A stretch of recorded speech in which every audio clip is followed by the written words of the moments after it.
Hello साथियों, स्वागत है आपकी अपनी क्लासेस समानांतर क्लासेस।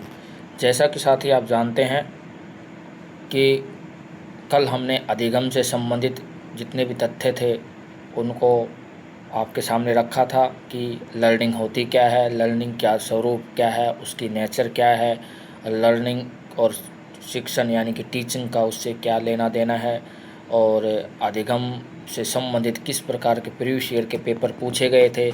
और मैंने आपको प्रमाण के साथ सभी पेपर आपके सामने रखे थे और आपको दिखाया था कि C TET, H TET, UP TET अन्य परीक्षा में किस प्रकार के सवाल पूछे जाते हैं। अब छोटे सवाल न होके एप्लीकेशन के रूप में सवाल पूछे जाते हैं, तथ्यात्मक चीज़ें अब कम पूछी जाती है। अब उसकी अप्लाइड चीज़ें क्या है इसके बारे में, और ये तभी कर अच्छे से हम इसका हल कर पाएंगे जब हमें पता हो कि जिस विषय को हम पढ़ रहे हैं उसको गहराई में हम कहाँ तक पहुँचे हैं। तो आज हम अधिगम और लर्निंग से जुड़े हुए सिद्धांतकारों को पढ़ेंगे कि अधिगम के ऊपर किसने क्या क्या बोला है और उनका उद्देश्य क्या है और उसका व्यवहारिक प्रयोग क्या है एजुकेशन, चाइल्ड डेवलपमेंट एजुकेशन में। ठीक है, तो उसमें हम पेवलोव का क्लासिकल अनुबंध भी पढ़ेंगे। ठीक है, स्किनर का क्रिया प्रस्तुत अनुबंधन सिद्धांत पढ़ेंगे, बेंडूरा का सामाजिक अधिगम सिद्धांत पढ़ेंगे, अब अप्रकट अधिगम पढ़ेंगे, सूझ से अधिगम क्या होता है यानी कि एक संज्ञानात्मक अधिगम। ये जो कि संज्ञानात्मक अधिगम का जो पार्ट है इसको हम पढ़ेंगे कि भाई संज्ञानात्मक अधिगम क्या है। स्किनर जी को पढ़ेंगे, बेंडूरा साहब को पढ़ेंगे, यानी कि बहुत महत्वपूर्ण है। ये पेवलोव साहब की थ्योरी पढ़ेंगे, कंडीशनिंग थ्योरी पढ़ेंगे। ठीक है, ये बहुत महत्वपूर्ण विषय हैं जिनसे सवाल आते ही आते हैं। ठीक है, चलो आगे बढ़ते हैं। कल हमने अधिगम के बारे में बात कर ही ली थी और अब हम सीधे अधिगम के प्रकार जान लेते हैं कि अधिगम होते क्या हैं। ये आपके लिए पार्ट 2 वीडियो आ रही है। पार्ट 1 का आप प्ले लिस्ट में जाकर आप देख सकते हैं। अधिगम लर्निंग नाम से एक प्ले लिस्ट में इस वीडियो को डाल दिया गया है कल, और अब ये पार्ट 2 आपके सामने आ रहा है। तो गत्यात्मक अधिगम क्या होता है? कल अधिगम के बारे में हमने जान लिया था कि वांछित परिवर्तन आता है हमारे व्यवहार में, तो वो अधिगम है। ठीक है, तो गत्यात्मक अधिगम कहते हैं। गत्यात्मक यानी मोटर से लर्निंग क्या है? मोटर लर्निंग क्या होती है? जब हमारे शरीर की हलचल हो और शरीर की हलचल से हम कुछ सीखें, तो या कुछ स्किल सीखें, यानी प्रयास तथा अनुभव के परिणाम स्वरूप प्राप्त नवीन गत्यात्मक कौशल, यानी नई चीज़ें हम सीख रहे हैं। कार्यात्मक यानी कि कार्य करके कोई चीज़ हम सीख रहे हैं। ठीक है, ऐसा नहीं कि हम बैठे हैं, नहीं, हम कुछ ना कुछ हाथ पैर हिला रहे हैं तभी वो हमारे पास हो रहा है। ठीक है, ये चीज़ें इसमें। ठीक है, ओके। अब आगे है, जैसे इसमें क्या क्या चीज़ें शामिल हो जाएंगी भाई? इसमें हो जाएगा चलना, दौड़ना, स्केटिंग करना, कार स्कूटर चला लेना। ये सब अधिगम क्या है? गत्यात्मक अधिगम में क्या है? गत्यात्मक अधिगम, यानी कि इसमें गति हो रही है, कुछ हलचल हो रही है। ठीक है, अब अगला जो हमारे सामने आ गया है, अगला जो वाचिक अधिगम। वाचिक जिसके नाम से पता चल रहा है कि वाचिक यानी कुछ शब्दों से लेना देना होगा। वाचिक यानी वाच यानी कि वोकुल लर्निंग। वोकुल लर्निंग क्या होती है? जब हम सब ये पता चल जाता है कि जब हमें पता होता है कि 3 शब्दों से कोई ऐसे जैसे RUF है, XUT, इनका कोई मतलब नहीं निकलता, लेकिन आगे आगे चल के इन्हीं शब्दों का अर्थ निकलेगा। 3 शब्दों से मिलकर हम एक अर्थपूर्ण चीज़ निकालेंगे। तो ये चीज़ें एक एक शब्द जोड़ के जब हम चीज़ें सीख जाएंगे, हमारा भाषा का विकास हो जाएगा, तो समझ लीजिए हमारा वाचिक अधिगम सही हुआ है। ठीक है, अब है संप्रत्यात्मक हिंदी देखो कितना कठिन शब्द, इसलिए मैं कहता हूँ इंग्लिश समझा करो। कंसेप्चुअल लर्निंग क्या होती है? कंसेप्चुअल लर्निंग क्या होती है भाई?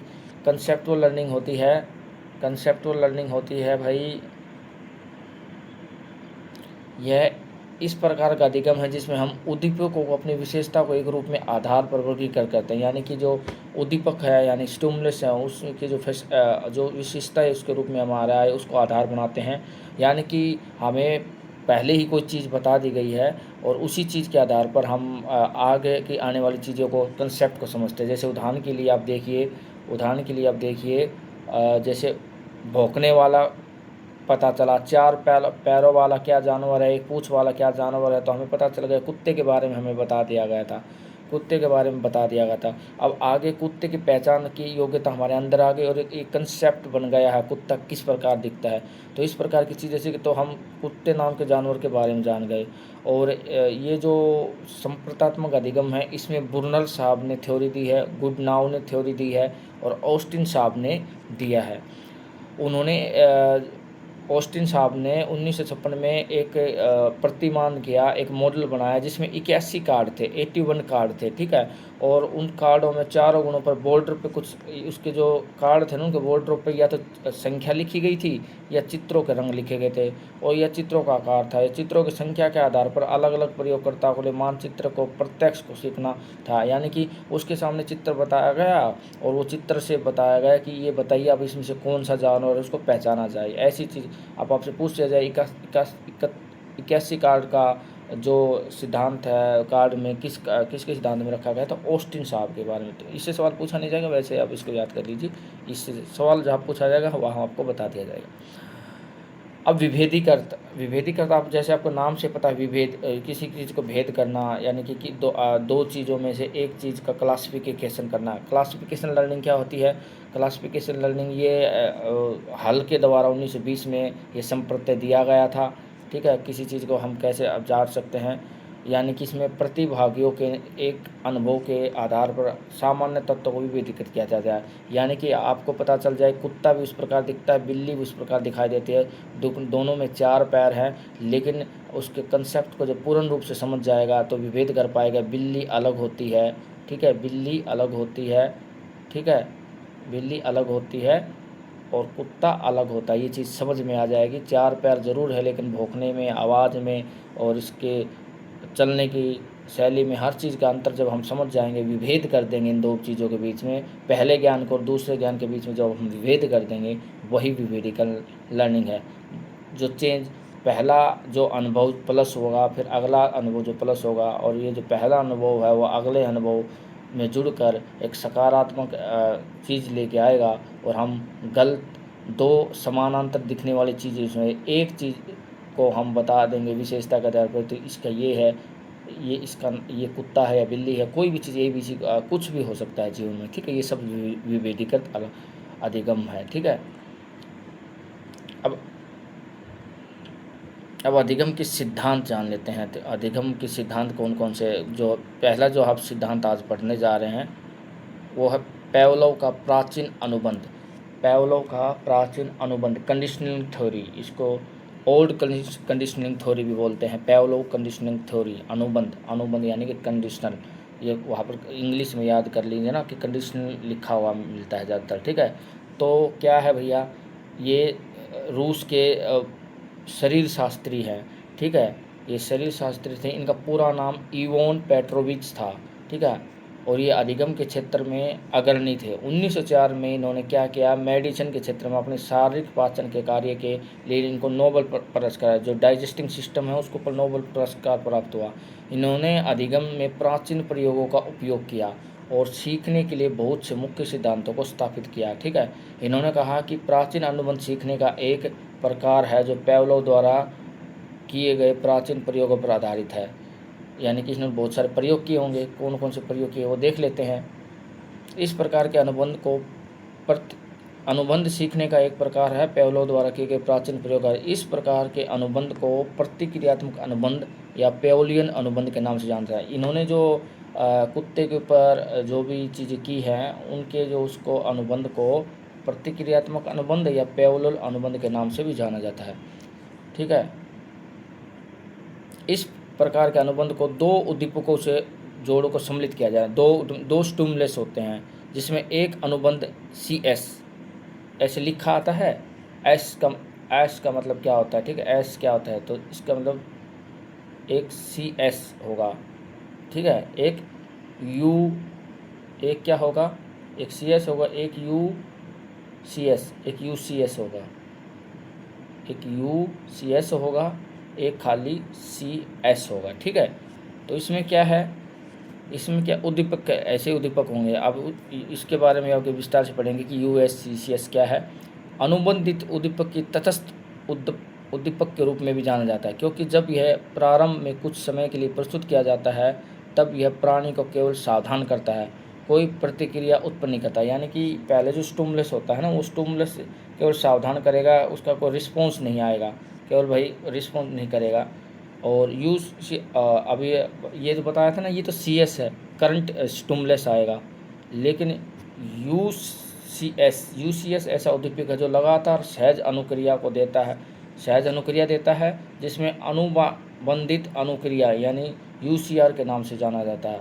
CS और UCS को कई बार लगातार साथ प्रस्तुत किया जाता है, जिससे अनुबंध स्थापित हो जाता है तथा अनुबंध स्थापित किया जाता है। CS को UCS से थोड़ा पहले प्रस्तुत किया जाता है, यानी कि CS, यानी कि आप समझ लो इसको, ऐसा मैं समझाता हूँ, इसके भाषा में जाओगे तो कि CS क्या है, यानी कि एक कुत्ता है, ठीक है, कुत्ते के सामने करंट रिस्पॉन्स क्या है, उसके सामने आप क्या है, उसके सामने ये हुआ कि उसके भूखा है, उसके सामने भोजन रख दिया गया है, ठीक है, भोजन रख दिया गया है, उसके लिए करंट रिस्पॉन्स उसके सामने आया है कि भोजन देखा, उसके मुंह में लार टपकी।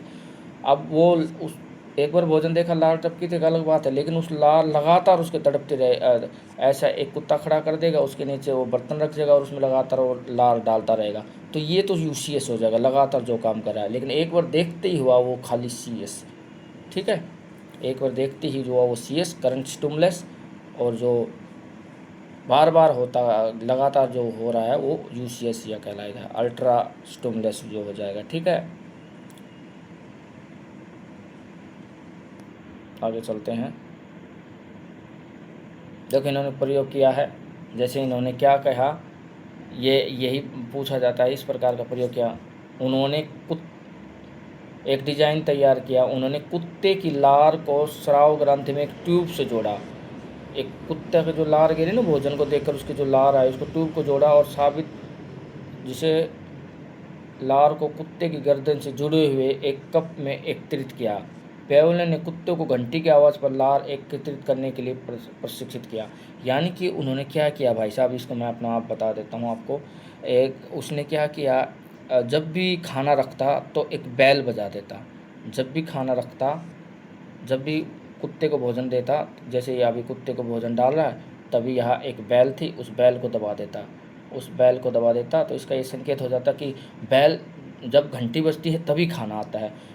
तो एक बार ऐसा होगा कि ऐसे बार बार करता रहेगा, तो एक बार ऐसा होगा कि भोजन नहीं रखा जाएगा, भोजन नहीं रखा जाएगा, लेकिन बैल बजा दी जाएगी, फिर भी कुत्ते के मुंह से लार आएगी। तो ये कि कंडीशन है, इसको इससे कंडीशन, इससे जुड़ाव हो गया, अनुबंध, बंधन, किससे बंध गया, वो घंटी से उसका बंधन बन गया कि घंटी से उसको भोजन को जोड़ लिया। यही कंडीशन रख दी कि घंटी बजेगी तभी भोजन मिल रहा है मुझे, और यही इसी वजह से वो उद्दीपन उसके अंदर आ जाता है, स्टिमुलस दिखाने लग जाता है और लार टपकाने लग जाता है। यही चीज़ इसको समझाने की कोशिश कह रहा है, ठीक है, यही चीज़ें हैं, इसको पूरा सार यही है।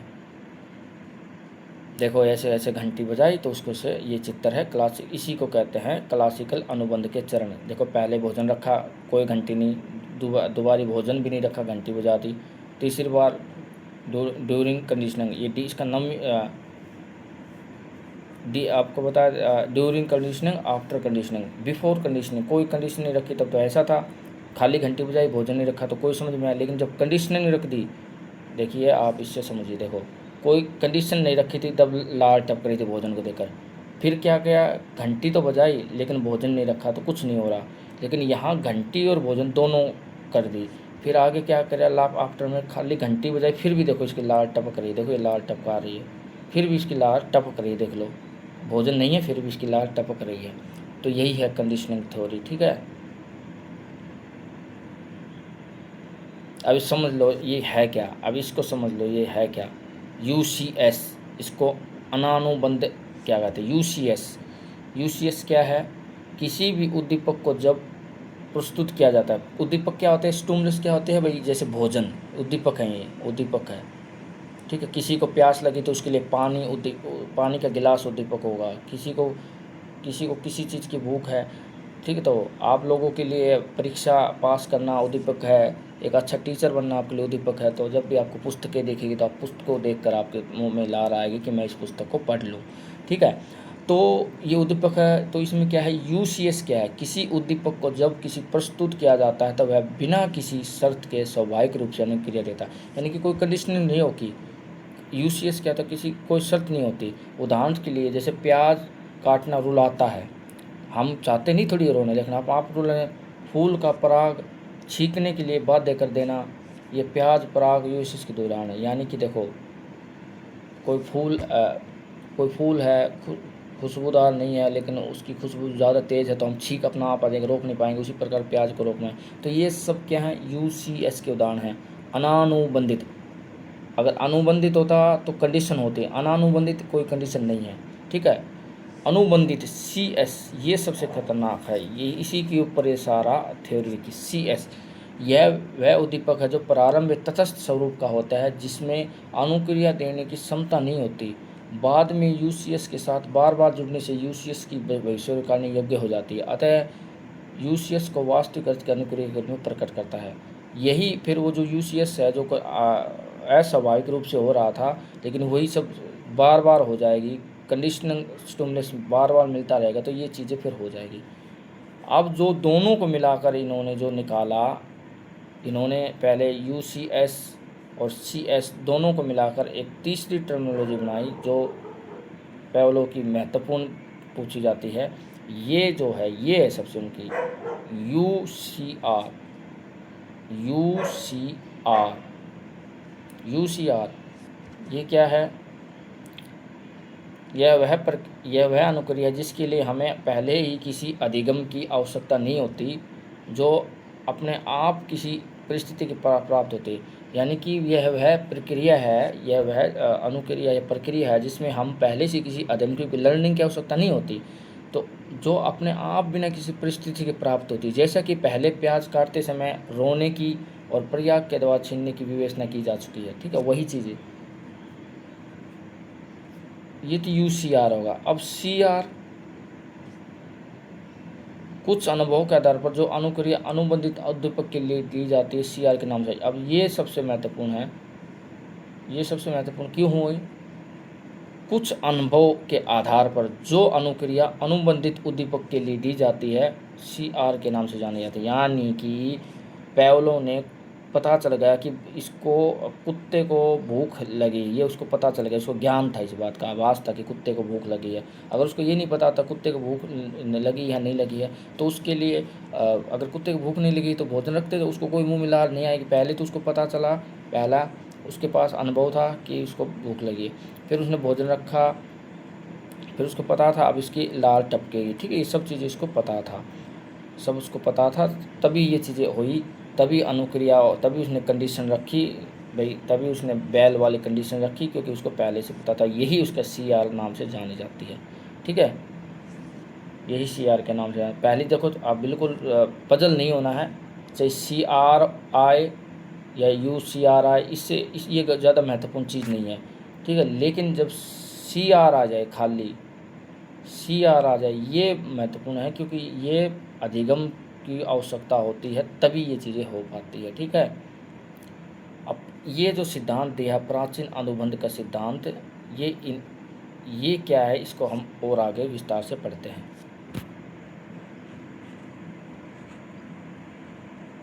पैवलोव के प्राचीन अनुबंध के प्रयोग की प्राप्ति के निष्कर्ष के आधार पर निम्नलिखित 5 सिद्धांत बने। यानी कि जो इनका सिद्धांत था उसमें 5 चीज़ें निकली। पहली चीज़ ये निकली कि भाई कोई भी चीज़ हमें प्राप्त होती है, कोई भी चीज़ हमें प्राप्त होती है, तो उसमें जो लर्निंग के लिए उपलब्धि होना ज़रूरी है। उपलब्धि, अवेलेबिलिटी क्या है, तो जब CS यानी स्टिमुलस और UCS के जो दोनों चीज़ें मिलकर कर्म से लगातार संलग्न रहने के कारण CR प्राप्त होता है। यानी CR पता है, पहला अधिगम जोड़ के CR मतलब जैसे कुत्ते के लार टपकना और ये जो चीज़ें रिस्पॉन्स होता है, प्रतिक्रिया होती है, वो CR होता है। स्टिमुलस अनुबंध में CS UCS एक समय में प्रस्तुत किए जाते हैं। यानी कि भूख भी होना ज़रूरी है, भोजन।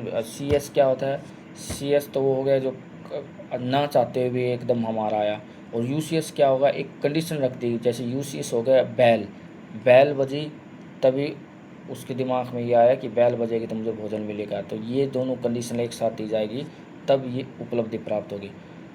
तब एक साथ साथ रहते हैं, जब एक तक CR प्राप्त नहीं होता, यानी कि संकेत ट्रेस अनुबंध में CS पहले प्रस्तुत किया जाता है।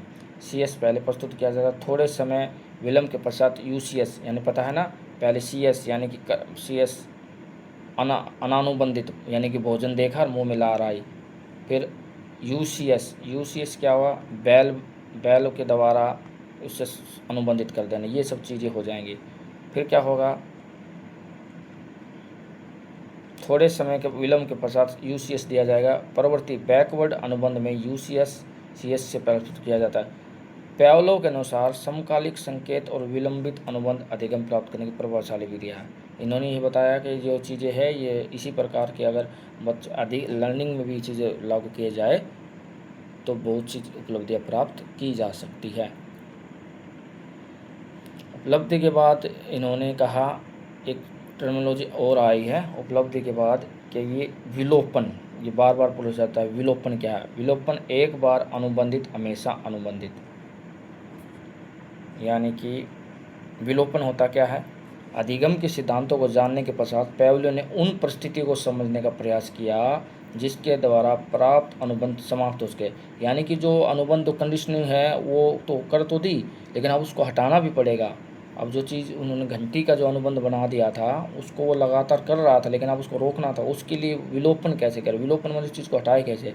इसीलिए उसने क्या किया, अब अनुबंध से कैसे छुटकारा प्राप्त कर सके, US देना रोक दे, तो अब UCS की अनुपस्थिति में अनुबंधित उद्गम अनगिनत बार प्रस्तुत किए जाते हैं, तो उस स्थिति में अनुबंधित अनुक्रिया समाप्त हो जाते। इस घटना को पावलोव ने विलोपन कहा। यानी कि उन्होंने क्या बताया, भाई हम घंटी बजा रहे थे, दे रहे थे, वो एक अलग चीज़ थी, ठीक है, घंटी बजा रहे थे, लेकिन अब इस थोड़ी देर में इस घंटी को हटा दिया जाएगा, ठीक है, हटा भी दिया जाएगा तो भी वो स्टिमुलस उसको वैसे ही मिलता जाएगा। अब उसको खाना भी नहीं दोगे तो भी। तो पावलोव ने क्या किया, पावलोव ने कुत्ते के संदर्भ में यदि घंटी बजने के बाद कई प्रयासों से उसे भोजन नहीं दिया, यानी कि पहले घंटी बजती थी भोजन आता था, अब क्या हुआ, घंटी, अब वो चीज़ उससे हटानी है, विलोपन करना है, विलुप्त करनी है उसके दिमाग से वो चीज़। तो विलोपन को कैसे है, तो विलुप्त करनी है उसके दिमाग से चीज़ की, घंटी बजेगी खाना मिलेगा नहीं। अब क्या हुआ, कई बार घंटी बजाई गई, टन टन टन, कई बार घंटी बजाई, खाना नहीं आया, खाना नहीं आया, खाना नहीं आया। चलो एक बार फिर भी नहीं माना उड़ोगी, फिर दोबारा फिर खाना नहीं आया, तिबारा फिर खाना नहीं आया, तो उसको लगा ये घंटी बजा के वैसे बनाया जाएगा, घंटी का खाने का कोई लेना नहीं है, तो ये चीज़ उसका विलोपन हो जाएगा, ठीक है। तो क्या किया, पावलोव के कुत्ते के संदर्भ में ये बात उन्होंने बदल और लार स्राव उसने बंद कर दिया। अब घंटी बजने गई और उसका लार का जो स्राव है वो बंद कर दिया। ये इसी प्रकार की चीज़ें हो जाना ही क्या है, यही विलोपन है, उसी चीज़ को हटा देना। अब किसी चीज़ का सामान्यीकरण और विभेदीकरण करना है, समानता और विभिन्नता के प्रति क्या अनुक्रिया है, ये पढ़ेंगे। पावलोव ने ये देखा कि यदि पशु की घंटी बजने पर अनुक्रिया करने के लिए प्रशिक्षित किया जाता है तो उसकी घंटी बजने पर भी समान अनुक्रिया के लिए प्रशिक्षित किया जा सकता है, जिसे CS के समानीकरण के रूप में जाना जाता है। जो वास्तविक CS जिसके द्वारा अधिगम प्राप्त हुआ, ये CS समझ गए ना, स्टिमुलस, जो करंट स्टिमुलस जो उद्दीपन आता है अधिगम प्राप्त हुआ तो उद्दीपक के समान है। सामान्यीकरण का सार इस पर निर्भर करता है कि नया उद्दीपक लड़के कितना समान है। कभी कभी इस विधि के उपयोग द्वारा फोबिया के इलाज भी संभव है, यानी कि इसका प्रयोग फोबिया के इलाज भी संभव है। जब किसी डरावने उद्दीपक को सुखकारी उद्दीपक के साथ प्रस्तुत किया जाए तो इसके विरुद्ध पावलोव का कुत्ता केवल प्रयोग में प्रयुक्त घंटी अनुक्रिया देता है और बाकी उसी के समान बजने वाली घंटियों की अपेक्षा करता है, तो यह घटना उद्दीपक विभेदीकरण कहलाता है। कुछ निश्चित उद्दीपक पर अनुक्रिया प्रकृति का एक अन्य अपेक्षित है। अब देखो इसका जो सिद्धांत है, ये जो सिद्धांत आया है कंडीशनिंग थ्योरी का, प्राचीन कंडीशन, इसमें ये आया कि वो जो डोगी है, घंटियाँ तो और भी बजती थी, उनको इतना महत्व नहीं देता। जो घंटी और बजती थी उनको कोई महत्व नहीं देता था। मंदिर की घंटी बजी, लेकिन जो घंटी बजती थी उसको वह। इसी प्रकार तो समान घंटियों में वो अंत समान घंटी उसके लिए एक समान, सभी घंटियाँ एक समान नहीं थी, उनमें विभेद करता था, विभेद करना वो समझ गया था। तो इसी प्रकार कहा गया अगर किसी को फोबिया है किसी चीज़ को, मान लीजिए किसी को पानी से फोबिया है, पानी देखता है और वो तालाब में नहीं नहा सकता, लेकिन उसी को अगर पानी को स्विमिंग पूल में ले जाकर, कम गहरे चीज़ में ले जाकर उसको नहला दिया जाए, तो फिर उसको कितने ही बड़े समुद्र में डूबे तो उसको लगेगा कि पानी से कोई ख़तरा नहीं है। देखो वही सेम चीज़ें थी, लेकिन वही चीज़ अच्छी चीज़ के रूप में दूसरा स्टिमुलस उसके लिए अच्छा हो गया। तो ये चीज़ें ऐसे ही बच्चों को भी एजुकेशन में किया जा सकता है कि कोई सब्जेक्ट अगर किसी को हार्ड लग रहा है तो उसको यूनिट में तोड़कर या उसको दूसरे रूप में खेल के माध्यम से समझा कर उसको स्टिमुलस के दूसरे रूप में उसको उसके प्रति उसको जागरूक किया जा सकता है। ठीक है।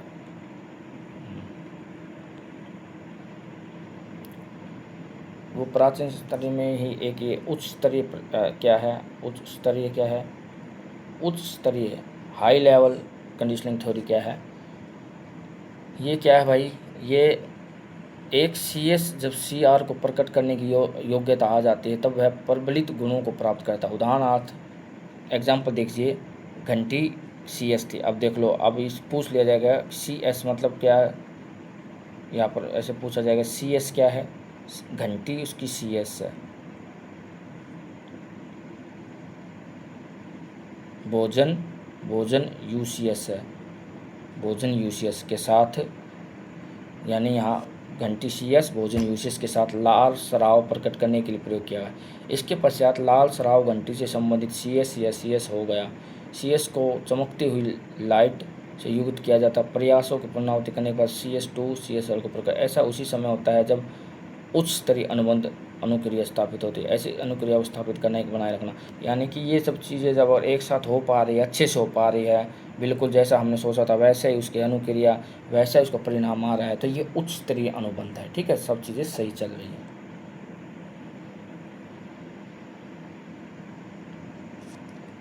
दी लिटिल अल्बर्ट प्रयोग, दी लिटिल अल्बर्ट प्रयोग क्या है, मानव अधिकार पर प्राचीन अनुबंध का प्रयोग। क्या हम प्राचीन अनुबंध के सिद्धांत को मानव अधिगम पर प्रयुक्त कर सकते हैं, ये एक सवाल है। कुत्ते पर पेवलोव के कारण जॉन बी वाटसन बहुत अधिक प्रभावित थे।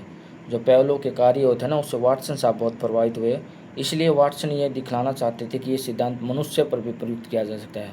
वाटसन एवं उनके सहयोगी अनुसंधानकर्ताओं ने रोजली रेनर के एक प्रयोग, यानी कि उन्होंने कहा कि ये जो प्रयोग किया तो कुत्ते पे है, लेकिन ये चीज़ें मनुष्य के लिए भी उपयोगी हो सकती है। ये प्रयोग निर्देश के अनुसार प्रयोग करना नैतिकता के विरुद्ध है। छोटा अल्बर्ट ने 9 माह का बच्चा जिसका नाम अल्बर्ट पर किया था।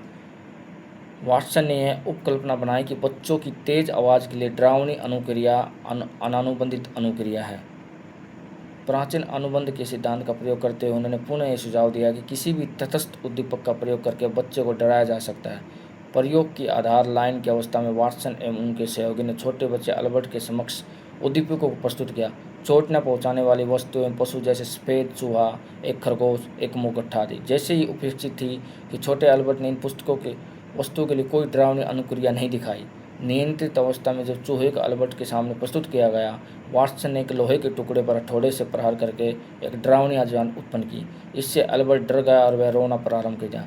सफ़ेद चूहे को तेज शोर के साथ कई बार प्रस्तुत करने के पश्चात वह चूहे को देखकर रोना प्रारंभ कर देता, पलायन करने का प्रयास करता। आगे चलकर यह देखा गया कि अल्बर्ट ने अपने भय को सामान्यीकृत कर लिया है। उसी की तरह सफ़ेद रोएदार वस्तुओं को देखकर डरने लगता है, भयभीत होने लगता है। यानी कि उसको डराया गया था चूहे को लेकर डराया गया था, लेकिन अब वो क्या करना लगा, हर चीज़ को देखकर डरने लगा है। अब चूहा कोई भी उसके सामने खिलौना हो, आवाज़ आएगी उसको लगेगा ये भी बोलेगा, फिर ऐसा होगा, तो उसको चूहे की चीज़ से डराया गया था, लेकिन अब वो सब चीज़ों से डरने लगा। सफ़ेद चूहा हो, काला चूहा हो, उसके लिए अब सब चीज़ें डरावनी बन गई। ठीक है, तो इसमें क्या हुआ, जो तटस्थ उद्दीपक है वो सफ़ेद चूहा था। ठीक है, तटस्थ उद्दीपक सफ़ेद चूहा था। ठीक है, अनानुबंधित उद्दीपक ऊंचा शोर था। ये जो कोई उस पर बंधन नहीं था, लेकिन एकदम शोर दिया गया उसको, उसके पास से बताया ना, इसी प्रयोग में जानबूझ के एक नई साउंड निकाली गई ताकि बच्चा उसको देखे कि ये इसी से बोल रहा है, तब वो घबरा जाए। अनानुबंध उद्दीपक तो ये हुआ शोर उद्दीपक। अनुक्रिया, अनुक्रिया रोने की हुई, डर की वजह से जो क्रिया अनुक्रिया, रिएक्शन क्या आया, रिस्पॉन्स क्या है, रोना आया, संवेदनात्मक डरानी। अनुबंधित उद्दीपक सफ़ेद चूहा, वही बात है, वो चीज़ें वही रिपीट हो गई। ठीक है, जैसे ये बच्चा है, इसके सामने ये रखा गया, ये बिल्कुल रियल में देखो दोनों बैठे हैं।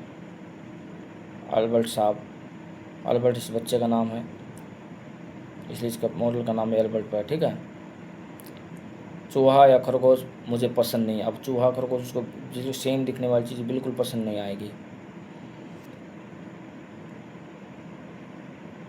वाटसन ने फिर ये कहा दिया, वाटसन आपको पता है व्यवहारवादी हैं, कि उद्दीपक के अनुक्रिया के सावधानीपूर्वक परस्पर के संपूर्ण व्यवहार को निर्धारित किया जा सकता है। यानी किसी को हम किसी के कंडीशनिंग करके किसी को हम सुधार सकते हैं, किसी के व्यवहार में भी परिवर्तन ला सकते हैं। एक निसहाय अधिगम भी कहते हैं, निसहाय, बिना किसी के सपोर्ट के जो अधिगम प्राप्त होता है वो क्या होता है, निसहाय। निसहाय हिंदू निसहायक अधिगम तथ्यों को 1960 में मार्थिन सेलिंगमैन द्वारा दिया गया, जब वे कुत्ते के साथ प्राचीन अनुबंध पर कार्य कर रहे थे। उन्होंने देखा कि कुत्ते को अपरिहार्य विद्युत आघात प्राप्त कर रहे थे। जब उन्होंने अपनी परिस्थिति का बचाव का मौका मिला तब उन्होंने अपने को ही नहीं बचाया, जबकि वे कुत्ते जिन्हें अपरिहार्य आघात नहीं मिला उन्होंने अपने को विद्युत आघात से बचाने का प्रयास किया। उन्होंने पहले समूह के व्यवहार को निसहाय अधिगम का नाम दिया, सीखी हुई अनुक्रिया द्वारा दर्द वाले अधिगम से बचने का प्रयास नहीं किया। दूसरे शब्दों में यदि कोई दर्द पाने में ऐसे बोले, यानी कि भाई एक पिंजरा लगा दिया गया, उस पिंजरे में करंट छोड़ दिया गया। ठीक है, तब जब उसको कुत्ते जो भोजन रखा गया, अब उसके अंदर जब जा रहा था, उसके जाने के लिए छोटे छोटे तार थे, उस तार से टकराया था, उसको करंट लग रहा था। फिर ऐसे ऐसे करा, फिर उसको बचना पता चला कि यह वायर है, तो इसको ऐसे बच के भोजन को प्राप्त किया जाता। फिर वो उसके लिए वो बाधा ही नहीं हुई, उसको आराम से दोबारा पार कर गया। एक बार दिक्कत आई थी, फिर उसको पता चल गया इस चीज़ को नहीं छुएंगे तो करंट नहीं लगेगा। इससे क्या होगा, यदि कोई दर्द वाले उद्दीपक को छुटकारा पाने में असफल हो जाता है तो उसके पलायन कराने का प्रयास नहीं करता। निसहाय अधिगम के सिद्धांत को सफलतापूर्वक अवसाद से ग्रसित व्यक्ति को समझने में किया जाए। यानी कि किसी कोई डिप्रेशन में गया है तो डिप्रेशन को समझने की उसका प्रयोग किया जा सकता है कि डिप्रेशन से कैसे निकाला जा सकता है। निसहाय अधिगम ये मॉडल वहाँ काम करेगा। ठीक है, निसहाय अधिगम का मॉडल वहाँ देखो, जैसे ऐसे तार लगा दिए गए थे, शॉक छोड़ दिया गया था, या नो शॉक, तो यहाँ लगा तो करंट लगा, यहाँ बटन दबाया गया था, इसको बटन दबाएगा, उसको यहाँ इस पर जब भी चलेगा, देखिए इसको पता चलेगा यहाँ तक करंट है, फिर भी यहाँ आएगा या करंट नहीं है, तो अब वो अगली बार यहाँ नहीं जाएगा, सीधा यहाँ आएगा और भोजन को प्राप्त कर लेगा। ठीक है, ये सेलिंगमैन का निसहाय अधिगम का प्रयोग है। सेलिंगमैन ऐसे याद कर लें, सेलिंगमैन ने भी कुत्ते प्रयोग किया है पैवलोव के द्वारा, और निसहाय अधिगम के नाम की थ्योरी दी है। निसहाय अधिगम नाम की थ्योरी इन्होंने दी है। ठीक है, अब ये देखो बार बार परीक्षा में आता है, स्किनर का क्रिया प्रस्तुत अनुबंध बार बार बहुत बार आता है। ठीक है, वहाँ तो कंडीशनिंग थ्योरी प्राचीन कंडीशनिंग पैवलोव की पढ़ी है, लेकिन ये क्रिया प्रस्तुत अनुबंधन क्या है, क्रिया प्रस्तुत अनुबंधन बार बार परीक्षा में आता ही है। स्किनर को लेकर तो पक्का सवाल आता है। इसमें क्या है, त्रिमेत्रिक अनुबंध क्रिया प्रस्तुत अनुबंध के नाम से जानी है। इस प्रकार के अधिगम में कुछ प्रकार के व्यवहार नियत है। क्या क्या है भाई, एक तो क्या होना चाहिए, इसमें क्या होता है, इसमें क्या होता है, वातावरण में प्रबलन, बलन किस पर, पुरस्कार के निर्मित किए जाते हैं। यानी कि कोई चीज़ देखो, ये क्या करेंगे, कुत्ता या बिल्ली को कुछ क्रिया करने के दे देंगे, कुछ भी क्रिया करने के लिए दे देंगे, या तो वो चलेगा, यानी कि कोई चीज़ है उस पर चला जा रहा, अचानक उस पर पैर लग जाएगा, और वो पैर लग जाएगा, कोई भी बॉक्स है, उस बॉक्स के अंदर भोजन रखा है, उसके अंदर कोई भी बिल्ली है, कुत्ता चल रहा, अचानक उसका पैर उस चीज़ पे बटन पे दब जाएगा, बटन दबते उसके सामने भोजन मिल जाएगा। तो ये चीज़ें क्रिया करके द्वारा उसको पुरस्कार मिलेगा। यही क्या है, क्रिया प्रस्तुत अनुबंधन। यही क्या है, क्रिया प्रस्तुत अनुबंधन। उदाहरण के लिए, एक खरगोश को दूर से दौड़कर आने पर गाजर खाने को दी जाए, ठीक है, वह गाजर खाने के बाद फिर तेज़ दौड़ेगा।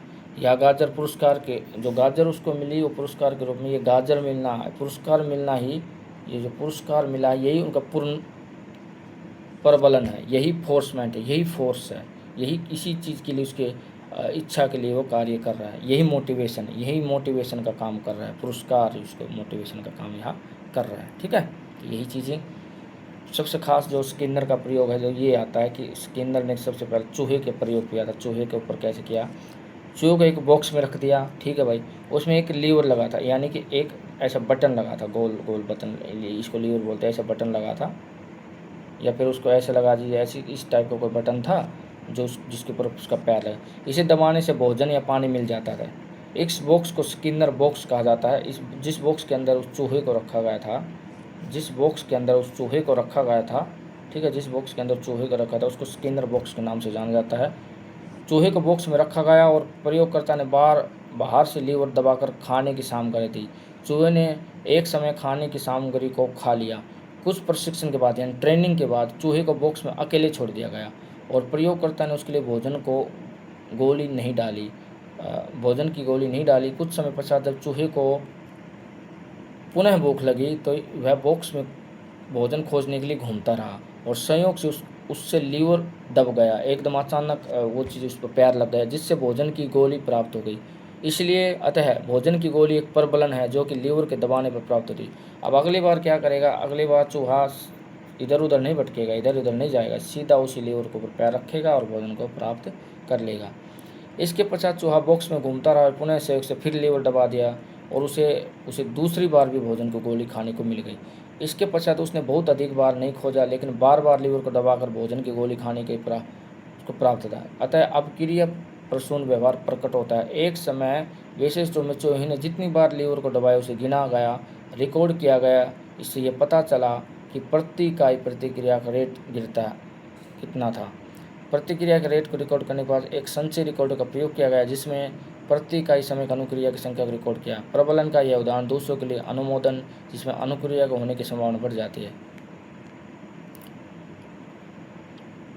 यानी कि देखा गया कि पहले उसको करने में जैसे वहाँ जहाँ उसको चीज़ में करने में गलती जब कर रहा था स्टार्टिंग में तो 2 घंटे ले रहा था, फिर ऐसा देखा कि फिर 1 घंटे में ही वो काम करें, फिर उसने इतना दिमाग लगाया, फिर वो कुछ सेकंड के अंदर ही सीधा बटन दबाता था। एक समय ऐसा आया है तो वो चीज़ें घटकर कम हो गई थी, जो गलतियाँ थी वो कम होती गई। ठीक है, ये देखो ऐसा चूहे का बॉक्स रखा गया था, ऐसी किसी चीज़ पर, ठीक है, इलेक्ट्रिक ग्रिड है, फूड कप है, यहाँ रखा गया और उसको यहाँ से दब गया और उसको मिल गया भोजन। ठीक है, इसके अंदर वो भोजन पहुँच गया। ठीक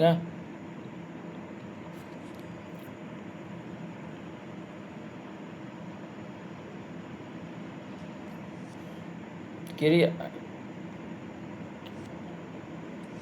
क्रिया प्रस्तुत अनुबंध में उद्दीपक सामान्यीकरण भी हो जाता है। नया उद्दीपक पहले वाले उद्दीपक में जितना समान होता है उस अनुक्रिया के प्रबलित होने की संभावना बढ़ जाती है।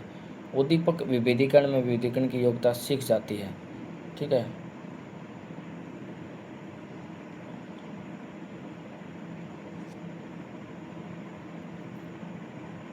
देखो ये कहाँ काम आया इसका, जो स्किनर का ये जो कंसेप्ट है ना, सीखने के लिए प्रबलन की समयावधि अधिक निर्णायक होती है। वह सीखने की गति को निर्धारित करती है, साथ ही सीखी हुई अनुक्रिया की शक्ति को निर्धारित करती है। सभी अनुक्रिया को प्रबलित नहीं करना चाहिए, उन अनुक्रिया को जिन्हें लंबे समय तक जारी रखना हो या चलाना। अतः क्रिया प्रसून अनुबंध में प्रबलन की अनुसूची का उपयोग किया जाता है। सतत प्रबलन में प्रत्येक सही अनुक्रिया सीखी अनुक्रिया के पश्चात प्रबलन किया जाता है। ठीक है, यानी कि आंशिक प्रबलन वांछित व्यवहार नहीं दिया जा सकता। आंशिक प्रबलन अनुसूची का उपयोग, यानी कि देखो ये जो आपको दिया गया था, फिर ऐसा नहीं है कि भाई उसको जब भी उस पर पैर दबाए उसको मिल जाए, तो वो चीज़ें फिर उसको दिमाग तो मिल गया, लेकिन अब उसमें थोड़ा चेंजेस करता रहना पड़ेगा। खाली लीवर नहीं दबाने को, कुछ और भी करना पड़े तब पुरस्कार मिलेगा। एक तरफा एक ही लाइन में वो चीज़ें नहीं होनी चाहिए। निश्चित अनुपात अनुसूची क्या है, यानी कि एक शेड्यूल बना दिया गया, एक एवरेज निश्चित कर दी गई, एक डेफिनेट एवरेज निश्चित कर दी गई। इस अनुसूची में प्रत्येक निश्चित संख्या में की गई अनुक्रिया के बाद ही प्रबलित किया गया। यानी कि उसको देखा गया कि 20 बार अगर चूहा उछला है या कूदा है तभी वो चीज़ दी जाए। ऐसा नहीं कि वो एक बार वो गया तभी उसको ये चीज़ें मिले, तो बार बार उसको पैर रखे अगर उसमें पैर रखा नहीं आने दो भोजन, दोबारा रखा 3 बार पैर रखेगा तब वो चीज़ मिले, तो ऐसी चीज़ भी की जा सकती है। ये अनुसूची अनुक्रिया के उच्च अनुपात की अगुवाई करती है, जो कि सापेक्षिक रूप से स्थिर अनुपात में प्राप्त होती है। निश्चित अंतराल, ये तो क्या था, निश्चित अनुपात अनुसूची, निश्चित अंतराल, अनुपात का भाई अब अंतराल यानी कि अंतर होना चाहिए बीच में। इसमें प्रबलम ने एक निश्चित समय अंतराल के पश्चात ही दिया जाए, बिना ये देखे कि कितनी बार अनुक्रिया देता है। अनुक्रिया को छोड़ो, समय का ही गैप दे के वो काम किया जाए। परिवर्त्य अनुपात, उस चीज़ परिवर्त्य, इस अनुसूची में प्रबलम देखें अनुक्रिया की संख्या निश्चित नहीं होती। यह प्रबलम पहले अनुक्रिया पश्चात फिर तीसरी प्रत्यय आगे पीछे रिवर्स भी हो सकता है, पहले बाद किया जा सकता है। परिवर्त्य अंतराल अनुसूची, इस अनुसूची में प्रबलन के लिए कोई भी निश्चित समय अंतराल व निश्चित करके अनियंत्रित संख्या के बाद प्रबलन दिया जा सकता है। आइए वही चीज़ें हैं। अब देखो ये चीज़ है, इस टेबल को समझो। क्रिया प्रस्तुत अनुबंध के प्रयोग किए जाने प्रबलन का दंड अवलंबन, यानी कि देखो पॉजिटिव प्रबलन दिया जा रहा है, रीफोर्समेंट, प्रबलन को रीफोर्समेंट बोलते हैं, ठीक है। आपके लिए हिंदी इंग्लिश में रीफोर्समेंट प्रयोग किया गया। पॉजिटिव रीफोर्समेंट क्या है? पॉजिटिव रिफोर्समेंट यह है कि कुछ वांछित उद्दीपक जैसे भोजन, काम वासना, सुख, प्रशंसा, ये उद्दीपक घट कंपोनेंट है, ये स्टिमुलस कंपोनेंट है। इसका प्रभाव क्या, अनुक्रिया करने के लिए दृढ़ हो जाएगा, इसका इफेक्ट ये पड़ेगा। व्यवहारात्मक निष्कर्ष क्या निकलेगा, प्राणी अनुक्रिया या रिस्पॉन्स करने के लिए काम करेगा। लेकिन नकारात्मक नेगेटिव रिफोर्समेंट क्या होते हैं, कुछ अवांछित अरुचिकर उद्दीपक जैसे उष्मा, ठंड, कठोर आलोचना, ये कोई चाहता नहीं है कि तेज़ गर्मी लगे, ठंड लगे, ज़्यादा कठोर आलोचना हो किसी के लिए, चाहता नहीं है, लेकिन ये होगी, रिफोर्समेंट में आएगी। फिर उस अनुक्रिया को दृढ़ करना, जो उद्दीपक पलायन, इन चीज़ों से छोड़ने की आज्ञा चाहेगा, इनसे इनका प्रभाव ही पड़ेगा। प्राणी उन अनुक्रियाओं को निष्पादित करना और सीखता है जो ऋणात्मक प्रबलन के पलायन आज्ञा देता है, ठीक है। ये चीज़ ये भी ज़रूरी है, इनको भी सीखा जाता है। अब धनात्मक दंड, पनिशमेंट तो होती है, लेकिन पॉजिटिव दंड क्या कहा होगा, कुछ चीज़ें अवांछित वस्तुएं, अरुचिकर उद्दीपन होंगे। उद्दीपक के आने से पहले अनुक्रिया को कमज़ोर करना, प्राणी उन अनुक्रिया को दबाना सीखता है जो कि सुखदायी परिणाम प्रस्तुत है, यानी कि दंड कहीं ना कहीं अच्छा होता है, तो उसके लिए उन चीज़ों को हटा दिया जाए, उसके लिए नुकसानदायक होगी, चाहे वो उसको बुरा ही क्यों ना लगे, तो यहाँ इसके लिए पॉजिटिव है। ऋणात्मक दंड, कुछ वांछित वस्तुएं, इनमें ये उल्टा है, इसका विपरीत है, उन अनुक्रियाओं को कमज़ोर करता है जो कि उद्दीपक के नुकसान अथवा उद्दीपक को आगे बढ़ाने में सहायक होते हैं। यानी कि किसी को, देखो मैं अब इसको एक एग्जांपल समझाता हूँ। ये देखो धनात्मक रिफोर्समेंट तो ये हुआ कि किसी चीज़ को आप फोर्स कर रहे हो, किसी चीज़ को करने के लिए उसके लिए परिस्थिति तैयार कर रहे हो कि मान लीजिए कोई लड़का है, लड़की शादी के लिए तैयार नहीं हो रही है, तो उसके लिए बहुत से ऐसे एग्जांपल दिखाए जाएंगे कि की शादी के बाद किस प्रकार पत्नी एक पार्टनर के रूप में उसकी सहायता करती है, किस प्रकार उसके पढ़ने में मदद करती है, किस प्रकार उसको खाने बनवाने में उसकी मदद करती है, तो अच्छा जीवन चलता है, तो उसके लिए पॉजिटिव चीज़ हो जाएगी, उसके लिए उसका रिफोर्समेंट पॉजिटिव हुआ। लेकिन वही चीज़ अगर मैं ऐसे एग्जाम्पल स्थापित कर दूँ, देखो ये यहाँ रोज़ झगड़ा होता है, रोज़ मारपीट होती है, सब सुख चैन शादी के बाद छिन जाता है, तो उसके लिए ये चीज़ रिफोर्समेंट नेगेटिव हो गया, ठीक है। इसी प्रकार दंड है, किसी को अगर पिताजी के द्वारा पीटा जा रहा है कि उसने झूठ बोली है, तो वो आज पीटा जा रहा है, झूठ बोली है, लेकिन यही चीज़ें उसको आने वाले समय में उसके लिए लाभदायक भी सिद्ध होगी। और ऋणात्मक दंड क्या है, ये दंड ये है कि मान लीजिए कोई अच्छा काम कर रहा है और आपने उसको पीट दिया है, तो आज उसने ईमानदारी से आपको कोई चीज़ बता दी है। मान लीजिए कोई लड़का है, वो कह रहा है कि पापा जी मेरे आज 2 नंबर कट गए हैं किसी कारण, और उसके पापा जी उसको पीटने लग जाए, तो आने वाले समय में वो कभी बताएगा नहीं 2 नंबर कटे या उसके 4 नंबर कटे स्कूल में किसी परीक्षा में, टेस्ट में, ठीक है, छोटा बच्चा। तो ये इतना महत्वपूर्ण नहीं है। और अब जो महत्वपूर्ण अगला जो मॉडल आता है वो बंडोरा का सोशल लर्निंग प्रिंसिपल है। बंडोरा सोशल लर्निंग प्रिंसिपल, ये क्या है भाई, बंडोरा ने 1977 में सामाजिक अधिगम के सिद्धांत के अनुसार सामाजिक स्थिति में दूसरों के व्यवहार एवं उसके प्राप्त परिमाणों का निरीक्षण करने के पश्चात अधिगम प्राप्त होता है। यानी कि उनका कहना है कि जो समाज की स्थिति है और समाज से जो सीखता है उसके बाद जो परिणाम आता है उसका निरीक्षण करता है, उसके बाद ही अधिगम होता है, तभी उसमें परिवर्तन आता है। और यह निरीक्षणात्मक दो तरीके से होता है, एक तो प्रत्यक्ष अवलोकन होता है, एक अप्रत्यक्ष निरीक्षण होता है। निरीक्षण समझते हो ना, ऑब्जर्वेशन, ठीक है। प्रत्यक्ष निरीक्षण में क्या होता है, व्यक्ति दूसरे के व्यवहार को प्रत्यक्ष रूप से सीखता है, जिसे मॉडल कहते हैं। बिल्कुल सामने उसके सामने मॉडल खड़ा मिलेगा, प्रत्यक्ष देखा। अप्रत्यक्ष निरीक्षण में होता है जो हम दूसरे के अनुभव को सुनकर उस चीज़ को हम सीखते हैं, ठीक है। अब उदाहरण समझाने की कोशिश किया है, जैसे आप भारत के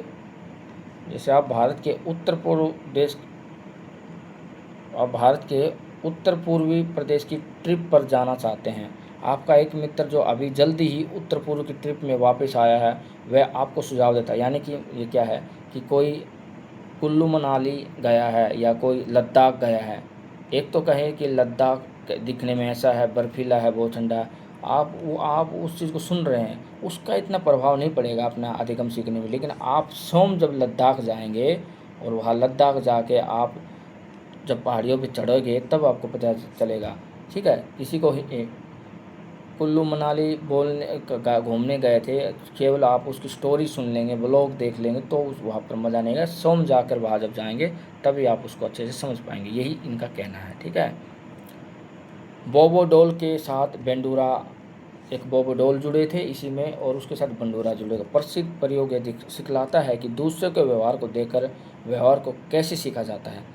जिन लोगों के व्यवहार का निरीक्षण किया जाता है वे मॉडल के नाम से जाने। यानी कि मान लीजिए आप ये रोल मॉडल नाम सुना होगा ना, जैसे रोल मॉडल, यानी कि रोल मॉडल कौन है भाई, आपके सामने रोल मॉडल, जैसे मान लीजिए विराट कोहली सचिन तेंदुलकर को मानते हैं रोल मॉडल, तो वो क्या करेंगे, उनका रोल मॉडल बिल्कुल प्रत्यक्ष है कि सचिन ने 100 सेंचुरी बनाई है तो मैं भी 100 सेंचुरी बनाऊंगा, तो उसके लिए प्रत्यक्ष है। लेकिन अगर कोई ऐसा कहता कि एक सचिन नाम का व्यक्ति होता था, आपने कभी सुना है, उसने 100 शतक बनाए थे, तो हो सकता है वो इतना मोटिवेट ना हो उस काम को करने के लिए और वो ये चीज़ ना कर पाता, ठीक है।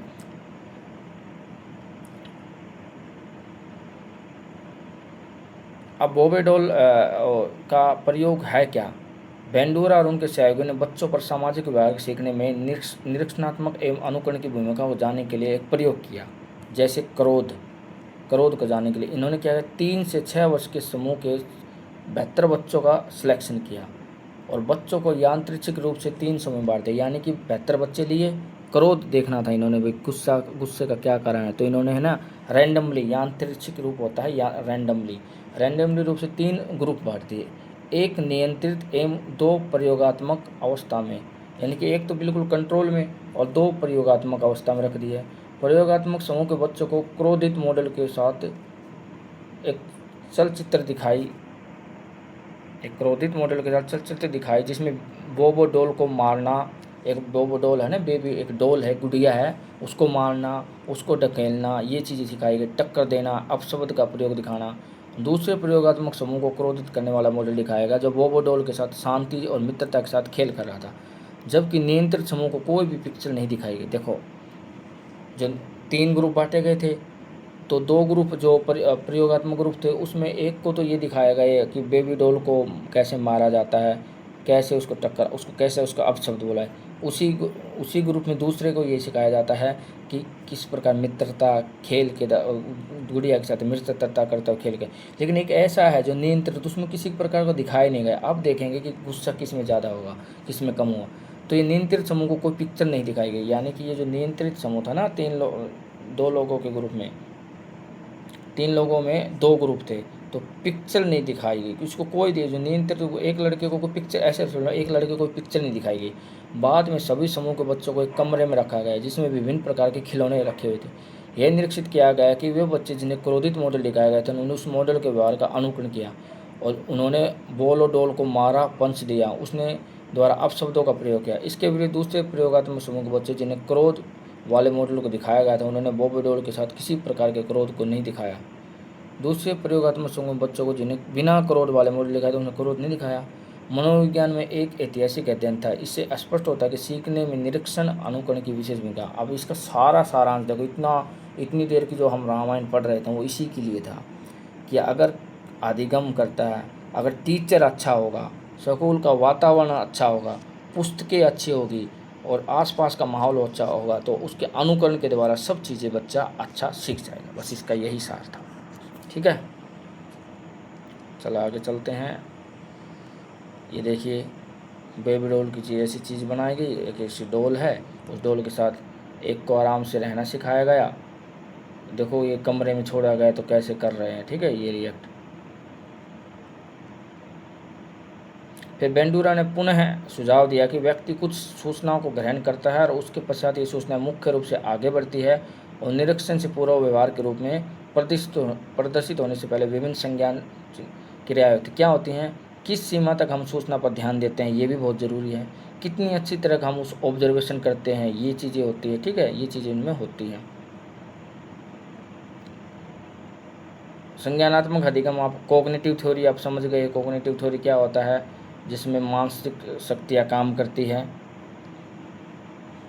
मानव एवं पशु दोनों को मस्तिष्क रखते हैं, अतः बिना उच्च मानसिक प्रक्रिया के अधिगम संभव। यानी कि देखो मानव पशु दोनों में मस्तिष्क तो होता है लेकिन किसी में बुद्धि नहीं होती। ज़्यादा सोच विचार करने की क्षमता किसके अंदर होती है, मनुष्य में होती है, इसलिए उसका वो अधिगम कर पाता है, सीख पाता है। अब इसमें संज्ञानात्मकों में कौन कौन है, गेस्टाल्ट मनोवैज्ञानिक एडवन टोलमैन इसमें है। अप्रकट अधिगम के रूप में प्रणेता है। टोलमैन और उनके सहयोगियों ने चूहों पर प्रयोग की एक श्रृंखला द्वारा प्रदर्शित किया कि बिना तात्कालिक प्रबलन दिए भी अधिगम को प्राप्त किया। यानी कि बिना कोई रिफोर्समेंट ना दे तब भी अधिगम को दिया जा सकता है। जैसे टोलमैन और होंजिक द्वारा किए गए अध्ययन में भूखे चूहे को एक भूल भुलैया मैच के दौड़ने के लिए प्रशिक्षित किया। यानी कि एक चूहा था, वो भूल भुलैया में दौड़ रहा था। उन्होंने चूहे के 3 समूह को लिया, एक तो पुरस्कृत समूह जिसको इनाम दिया गया, एक अपुरस्कृत समूह जिसको बिल्कुल इनाम नहीं दिया गया, एक पुरस्कृत समूह, दोनों ही दिया गया। पहले यानी कि जो पुरस्कृत समूह था उन्होंने भूखे चूहों को एक जटिल भूल भुलैया में रखा जिन्हें भोजन के अंतिम सिरे पर, या जबकि दूसरे समूह ने भूल भुलैया में सफलतापूर्वक बाहर निकलने के पश्चात भी कभी भोजन नहीं प्राप्त किया। तीसरे समूह के चूहों ने प्रथम 10 सत्रों में कोई भोजन प्राप्त नहीं किया और पर अपने 11वें स्तर में उन्हें प्रबलन के रूप में भोजन प्राप्त किया। परिणाम यह प्रदर्शित करते हैं कि प्रथम समूह में चूहों ने अपने लक्ष्य तक पहुंचने के लिए अगले प्रयास में कम समय लिया। यानी कि जिसके सामने जो केवल पुरस्कार के लिए ही कर रहा था वो अगली बार उसने जो जैसे मान लीजिए मैंने नौकरी के लिए ही अगर पढ़ाई कर रहा हूँ तो नौकरी मिल जाएगी, मैं निठल्ला हो जाऊँगा, मैं अपने ज्ञान को और विस्तार करूँगा ही नहीं, वही रुक जाऊँगा। दूसरी बार जब किताब पढ़ूंगा तो सोचूंगा यार क्या साइकोलॉजी है, साइकोलॉजी पहले, अब मुझे कोई नहीं पढ़नी, अब मुझे नौकरी मिल गई है। तो वो एक प्रकार का वो। जबकि दूसरे समूह में समय और त्रुटि में बहुत कम सुधार प्रदर्शित किया गया। तीसरे समूह के चूहों ने प्रारंभ से अपनी त्रुटि में बहुत कम सुधार दिखाया, परंतु जब वे भोजन की सुगंध से उसके बारे में जागरूक हो गए तब निष्पादन पहले समूह के चूहों में बहुत अच्छा था। व्यवहार में इस प्रकार परिवर्तन अप्रकट अधिगम के गुण को दर्शाता है, अथवा अधिगम तब तक प्रदर्शित नहीं होता जब तक परिस्थितियाँ उसके लिए सहायक नहीं होती। ठीक है, ये देखो ऐसे भूल भुलैया में चूहा छोड़ दिया गया और ऐसे ऐसे चलेंगे और उसको खाना मिल जाएगा। ठीक है, इसको भूल भुलैया, टोलमैन की भूल भुलैया सिद्धांत बोलते हैं। सूज का सिद्धांत, गेस्टाल्ट मनोवैज्ञानिक के संस्थापक एक मनोवैज्ञानिक हैं वोल्फगैंग कोहलर हैं। सूझबूझ का सिद्धांत इन कोहलर ने दिया, अधिगम दिया, जो किसी भी समस्या के हल को तुरंत साकार और कार्यान्वयन को प्रदर्शित करता है। कोहलर ने देखो अब इसमें क्या होगा, अचानक कोई आदमी बैठा है, हम हैं, कोई चीज़ है, समस्या आ गई है तो हम बैठ के सोचते हैं, अचानक हमारे दिमाग में एक आइडिया आता है और हम चुटकी बजा के ऐसे बोलते हैं वाह आ गया आइडिया हमारे दिमाग में। तो यही है सूझबूझ का सिद्धांत, यही है सीख सूझबूझ। इसमें क्या होता है, एक चिंपैंजी है, देखो ये चिंपैंजी बैठा है, ऊपर केले लटकी हुई है, वो केले तक नहीं पहुंच पा रहा है, तो वो क्या करेगा, जो उसके आसपास के बॉक्स रखे हैं, इसको सिखाया नहीं गया था लेकिन उसने दिमाग लगाया कि इसने कभी प्लान नहीं किया था कि ऐसे बॉक्स रखे मिलेंगे और मुझे केला लटके मिलेगी और मैं वहाँ तक पहुँचाऊँगा। आसपास के बॉक्स रखा, उसने सोचा कि मेरी हाइट छोटी पड़ रही है तो उसने एक बॉक्स और रखा, फिर उसे लगा कि मैं केले तक नहीं पहुँच रहा, फिर एक बॉक्स और रखा, ऐसे बॉक्स रखे वो केले को प्राप्त करने में प्राप्त हो गया। तो तुरंत उसी समय संज्ञान में कोई चीज़ आना, अचानक कोई चीज़ में आना, यही संज्ञानात्मक है सूझ का सिद्धांत। अचानक कुछ चीज़ सूझना ही। ठीक है, आगे कोई इतना ख़ास है नहीं, कोई जो छूटा हुआ। ठीक है, तो आई होप आपको ये सब समझ में आया होगा। आशा करता हूँ कि आगे भी आप इस चैनल से जुड़े रहेंगे। अगर आपको कक्षा अच्छी लगती है तो प्लीज़ लाइक शेयर सब्सक्राइब करें। हम आपसे बस इतनी उम्मीद करते हैं, आपके लिए जितनी मेहनत करते हैं बस आप भी हमारे को उतना सपोर्ट कीजिए, उतना ही इस चैनल को प्यार दीजिए। आपका दिन शुभ हो। नमस्कार।